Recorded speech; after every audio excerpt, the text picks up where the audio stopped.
Hey, I'm Dr. Patty Barch, and I wanted to just share some thoughts with you about the current situation. Of course, been doing this a lot lately.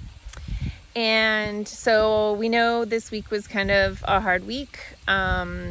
We really got sucker punched, and we needed to have some time to feel all the feels, right, associated with that. We had to really feel the outrage and the violation and the anger that are all like legitimate in this situation, right? But those emotions are not strategies, and they're not ways for us to find our way out of this mess. And so now that we've had a chance to process some of those emotions, we need to start with some strategies. So the first thing I want to point out is I want you to pay attention to numbers, right? And not the numbers that are in the media, because the more I pay attention, the more I doubt those numbers. And part of the reason is I watched the press conference on Facebook this week, and I was reading all the comments as the comments were coming through, and man, they were 50-1 against, right? It was easily 50-1 people just like furious about this.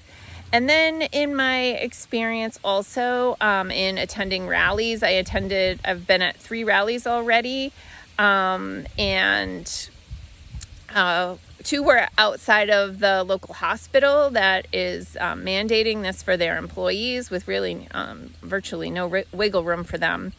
And it was literally at least 20-1 thumbs up to middle fingers, right? The ratio. So I have a feeling, I mean, unless I live in this weird microcosm, right? Like I have a feeling, well, also the White House press conference thing, that was not just local here, right? These were not just local people. So I feel like there are more people who share the position about health autonomy and being able to make choices, and how it's unethical and coercive to mandate these as a condition of employment and as being able to participate in society. So these are all things that are need to be figured out. And let's be optimistic that there may be some people in a place of power, and we've seen some of these people come to stand up for for the people who are struggling. So sorry, I'm stumbling on my words. It's like I have PTSD from social media, from having to censor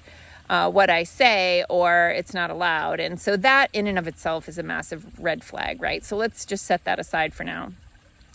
The other thought that I've been having is about the people who have been convinced that these medical procedures are the solution to all the world's problems. And the analogy that I've been thinking about all morning is about someone who's in a relationship where the partner has cheated, right? There's been this deceit, there's been this betrayal, and there's been harm to come from this. And this is really where we're at with our government telling us that oh, we love you so much, we're going to take care of you, and this is how we're going to do it, and you're going to be all safe, and the world will be wonderful. And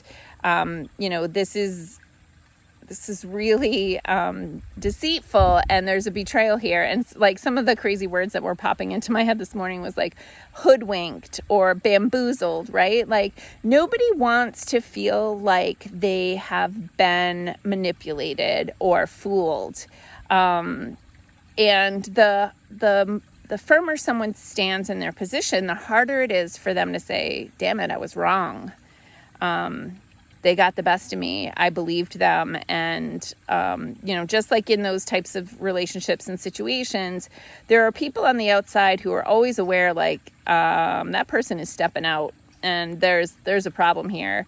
But the person closest to it doesn't want to believe that could be true. And they want to believe that everything is going to be okay. And, so they just choose to believe a false narrative. And so we have a lot of people, especially people who went ahead and had the medical procedure done, fully trusting all the things that had been said. And now as time has gone on, they're like, whoa, well, they could be seeing the signs that something isn't right here, but ignoring them because they don't want to be embarrassed or feel like they were taken advantage of in any way. And so I feel like we need to have compassion and empathy for these people and provide them with the space to get to a place where the door can open, where they can see that they were betrayed, lied to, coerced, taken advantage of, you name all the violations that happen. So we need to give them the space for that. And that doesn't happen by calling them sheep.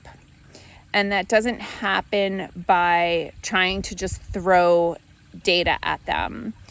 The way it happens is to give them the space to start seeing that for themselves. So you need to just ask questions along the lines of, is there anything about this that you look at it and you go, okay, but what about this?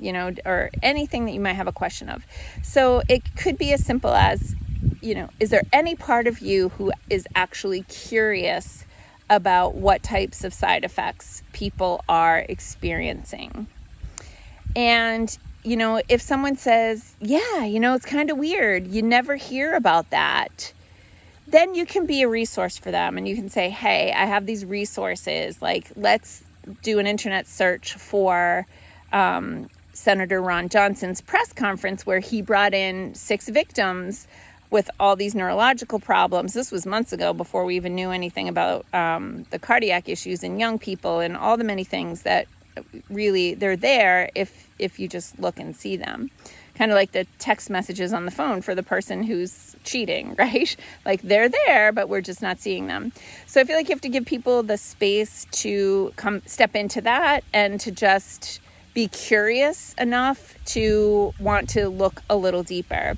And so if you pose the question to somebody like, is there any part of you that doesn't feel completely confident in any piece of this? And if they say, no, I trust my government, I trust the science, if they're really not willing to open that door at all, just stop. It's not healthy, and then they're just going to dig their heels in more. Years ago, I worked with teenagers. I taught high school for 7 years, and one of the things I learned really quickly was you never, ever, ever making progress with a teenager by going head to head with them. You need to get beside that teenager and help guide them forward. And so I feel like this is the way we are with these people who have been betrayed and violated. And they don't want to believe it, right? They want to believe that they're loved and cared for, and that it's not anybody's fault but ours that there are problems in the world. So let's just try to get into the energy of empathy and compassion, and let's get beside these people and try to bring them forward instead of going head to head with them and trying to push them in our direction. Okay, we've got to do this together, peeps. All right, peace out. Have a healthy day.